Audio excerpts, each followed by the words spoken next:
IGTV, back to you again with a symptom. Well, I wouldn't call it a symptom, but it could be just known as one thing. I call it the sandwich effect. 49, 50, Anais was doing her GCSEs. My mum had passed away, so my dad was in Norfolk. I was worrying about him because he was, on his own.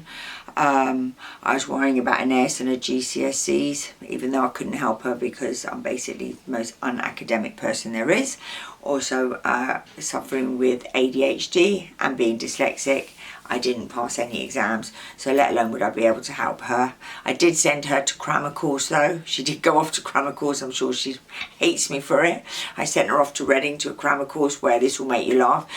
Basically everyone went for one subject. They would go there for the day and they would do, say, English for the day and then whatever they would do. Anais rang me up and she said, "Mum, I'm the only person here who is for every single subject. History, this, art, blah, blah, blah." She was there for everyone. Everyone else would just come and go. Anais actually boarded and stayed there for the 7 days. Poor thing. But anyway, at least she's at university now and I'm very proud of her, and she's at Camberwell College, Art College, which is amazing. Anyway, back to the sandwich effect.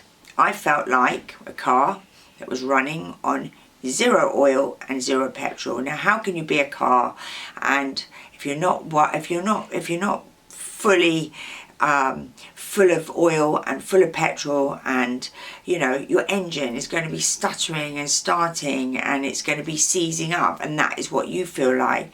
So the sandwich effect is a big thing. We have stuff at work, we worry about our families, they're getting older, we're worried about our kids, and we have no time for ourselves, and we have to have time for ourselves. We have to keep an eye on this, because this is what the sandwich effect is. You just get squashed in the middle and there's no time for you. So you need to share, you need to talk with your families, you need to talk with your kids, you need to talk with your husbands, your parents. You have to have time for yourself. There has to come a time, there needs to be self-love, there needs to be time out for you. Whatever it is, it doesn't mean to say that you have to pay to go and get a facial or whatever. It might even mean that you just want to go and sit in the park for half an hour. Take some time out for yourself, because it can get really intense and too much. And like I said before, your family are not going to starve to death. Even if they ate a Mars bar every day for a week, they're not, a week or for a month, they're not going to starve to death. Do think about yourself. Make it clear with your family, with the people that you work with, with your parents, with your kids. Share it, talk about it, take some of the pressure off, just so that that you'll be able to cope. Because sometimes things just get a bit too much, and we are only humans. We can only take on too much, and you don't want to also get into that habit, which a lot of women write to me about.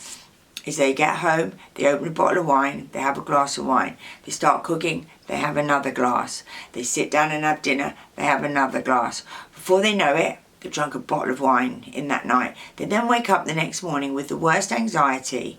Hangovers are shit at this age. And then also, they just feel like rubbish again, and you don't get as much done again. So then again, it's a catch-22. Then again, you get back again in the evening, you want to open another bottle of wine. It's all about self-medication. It's a thing that happens. You might have a couple of gin and tonics. Before you know, you're on 3 or 4. This also adds up to calories, doesn't make us feel good. We start to put on more weight because it's empty calories. As we know, we start to get wide around here. That also does nothing for our confidence as well. So all this sandwich effect, all these little things that I'm telling you, I'm not saying don't do it, but just keep an eye on it. Just think, oh, maybe I'll just have one. I will have it when I'm having dinner, or I'll just have one gin and tonic. And also speak with your family. Make it so that, that you do talk about things.